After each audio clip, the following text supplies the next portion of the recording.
Thank you, Haley, and thank you, Zara. Good afternoon, everyone. My name is Vandana, and I'm a staff lawyer at Rise. I'm going to speak about, as Haley mentioned, the second challenge in the report, which are process failures. And I'm going to speak very specifically about one of the key challenges, which is protection orders being issued on a short-term basis. This will involve a little bit of discussion on without notice orders, but I won't be focusing on that challenge specifically. So what does this mean? What is the challenge? What seems to happen is when survivors come to family court and they're applying for a protection order without notice, what tends to happen and what we've noticed is that courts are issuing these protection orders on a short-term basis for a couple of days to a couple of weeks. And the reason they're doing this is they want the survivor to then go back and serve the other party as quickly as possible. And then they schedule a court date that few days or few weeks later. So the survivor has to then come back to court, sometimes multiple times. And so, and I'll speak in a minute how the act is supposed to function. The default period for a protection order is 1 year. So if no expiry date is indicated, they should be in place for 1 year. But what seems to be happening is judges and our courthouses are routinely and sometimes even as unofficial policies putting in protection orders for very short periods of time and then requiring survivors to come back. So the problem with this approach impacts a lot of people, not just the parties, but the courts themselves. The first thing is usually when the other party is served, they're not ready to speak to and argue their version of events when they have to come back to court. So they need time to find a lawyer. They need time to prepare their response materials. This usually leads to multiple adjournments. And what that means is the survivor and the other party are coming back to court over and over again, often a week apart, until eventually the other party is ready to, may have found counsel and is ready to speak to to their matter. And so this has a lot of problems. First of all, for the survivor, um, they're having to come back to court and tell their story over and over again. This is re-traumatizing. If they've hired a lawyer, they're spending a lot of money having that lawyer come back over and over. If they're on legal aid, they're wasting precious legal aid hours having to return to court. The same thing is happening to the other party. If they've retained a lawyer or if they're on legal aid, they are also having to spend money every time. They're using up their legal aid hours. And then significantly, this is a waste of court resources. Our courts are pretty maxed out with scheduling hearings already. And so they have these people coming back over and over again.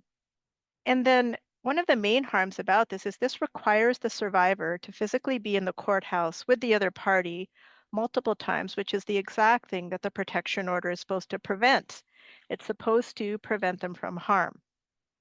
So how is the Family Law Act supposed to function? What's supposed to happen is under Section 186, survivors can bring applications for protection orders without notice. So you can imagine that if a survivor meets the test, and what that means is they are at risk of harm from family violence from the other party. And so they have to draft up an application saying, I need protection from you. And here's all the history of all the violence that you did to me. And then they're serving this other person with that and saying, see you in court in a week. You can imagine that in a lot of situations, that's probably going to provoke and lead to further violence. This is why the without notice provision was included in the legislation. As I said, the default period for a protection order is 1 year. So the survivor is now in court. They have all of their evidence. And they're carefully going through the law. They're going through the test for granting a protection order and all of the factors that courts must consider in deciding whether to grant the order.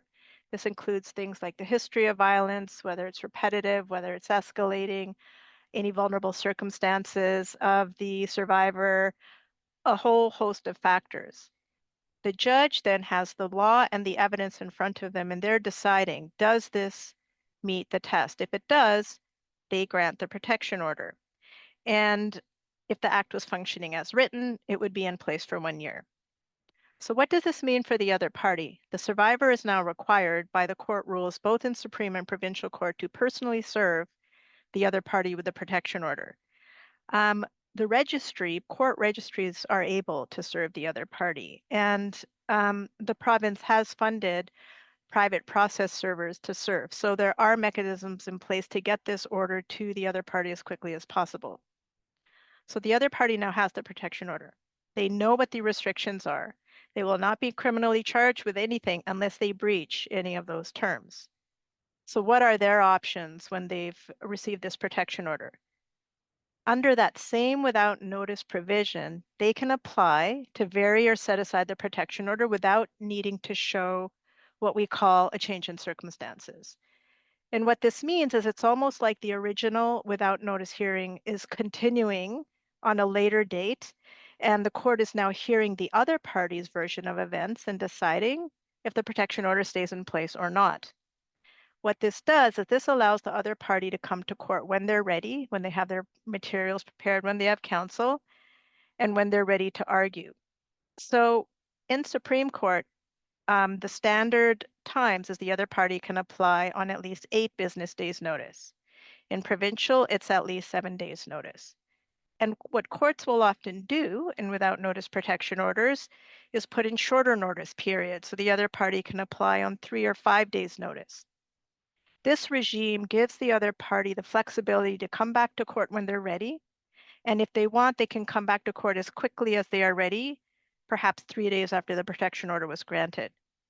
This regime does protect the other party's rights, which seems to be the concern that courts have in making survivors come back over and over.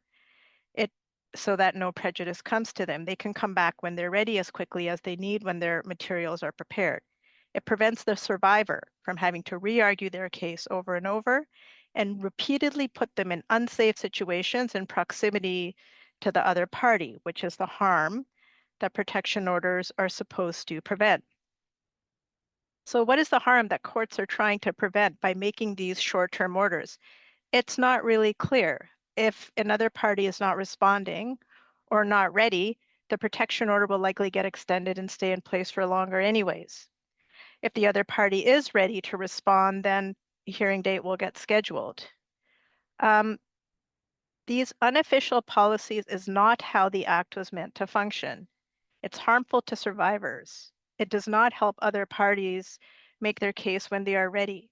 These short time periods do not prevent any prejudice to the other party, and instead they waste court resources and the party's limited financial or legal aid resources. Instead, what it seems to be doing, which is subverting the intention of Part 9 of the Act, which is to protect family members from family violence. So our recommendation is that courts adhere to the 1-year default period and allow the Act to function as it was written. Thank you. Courtney, over to you.